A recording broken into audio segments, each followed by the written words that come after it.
Hello my dear students, welcome to the Rensa classes and today I am here with a new poem that is Rain on the Roof by Kurt Skinny.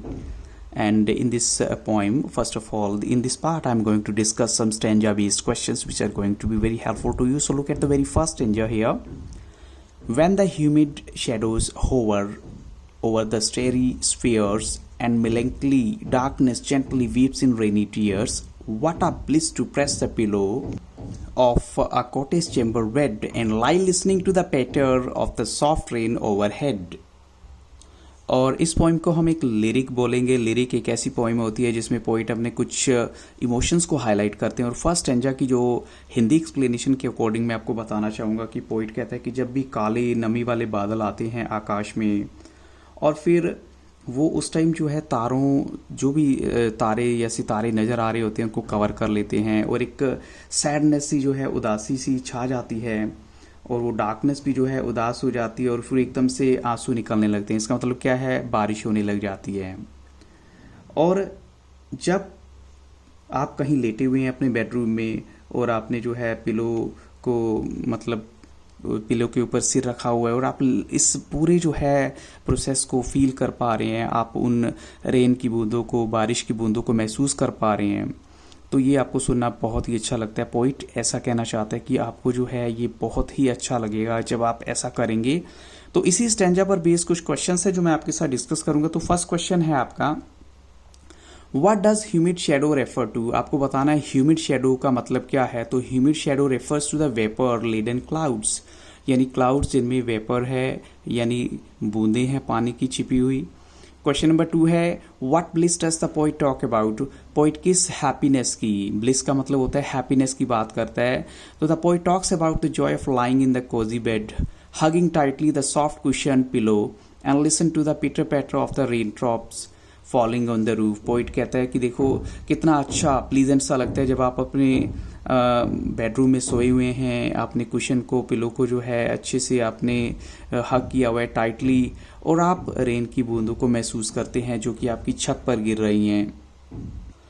Third question है, find out the poetic devices used in the above lines. तो देखिए alliteration हुई है क्योंकि लाई listening, L की repetition है, consonant sounds की repetition है. प्रेस द पिलो में पी और पी की रेपिटेशन है. स्टैरी स्फीयर एस की रेपिटेशन है. इसलिए यहाँ पर जब रिपीट होते हैं दो कॉन्सोनेंट साउंड्स एक ही लाइन के अंदर तो वहाँ अलिट्रेशन आपका पोएटिक डिवाइस यूज होता है. मेटाफर कहाँ है, रेनी ईयर्स.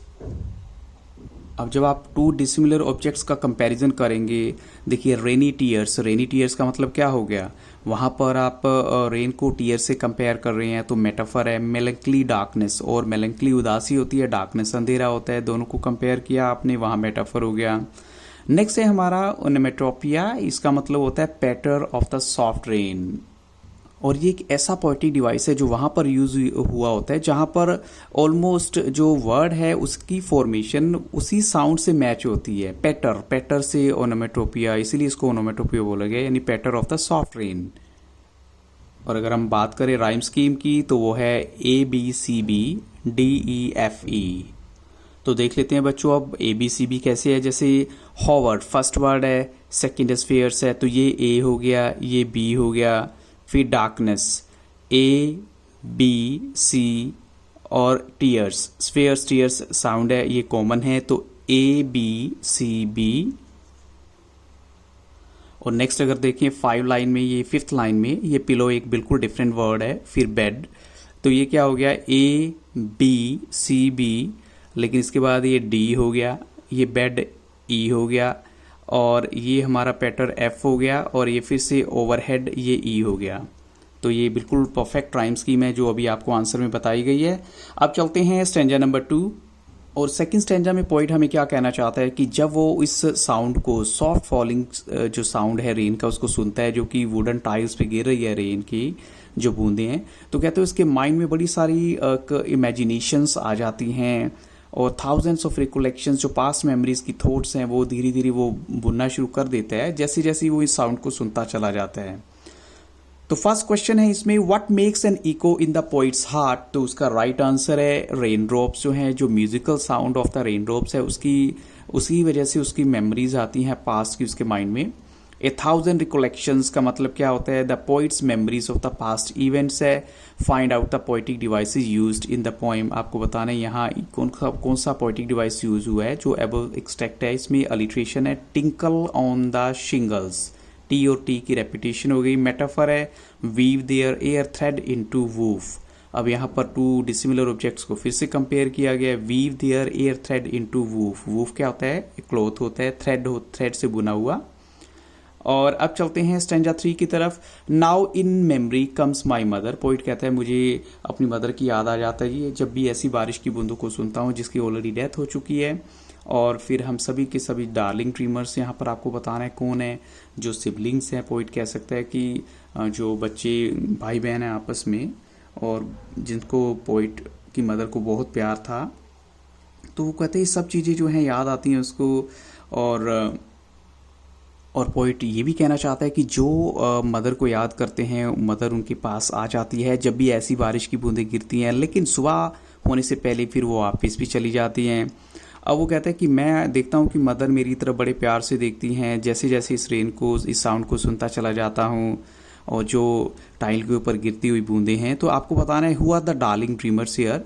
डार्लिंग ड्रीमर्स जो हैं वो सिबलिंग्स हैं, भाई बहन हैं पोइट के, who are so beloved to the mother and at night they all dreamed while their mother tended them softly. जब उनकी मदर उनको प्यार करी थी।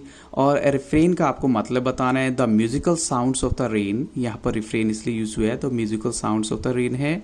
और poetic device in above lines में कौन सा यूज हुआ है? अलिट्रेशन हुआ है, जैसे डार्लिंग ड्रीमर्स, डी और डी की रेपिटेशन है तो डार्लिंग ड्रीमर्स हो गया। तो बच्चों इसी स्टैंजा के साथ, इन्हीं क्वेश्चंस के साथ I stop the video. But अगर आप इस पूरी पोइम की जो है एक्सप्लेनेशन चाहते हैं हिंदी और इंग्लिश में, तो don't forget to visit Taran sir classes, और आप प्लेलिस्ट में जाइएगा, वहाँ पर आपको अपडेटेड 9th क्लास की इंग्लिश वीडियोज़ मिलेंगी आपको।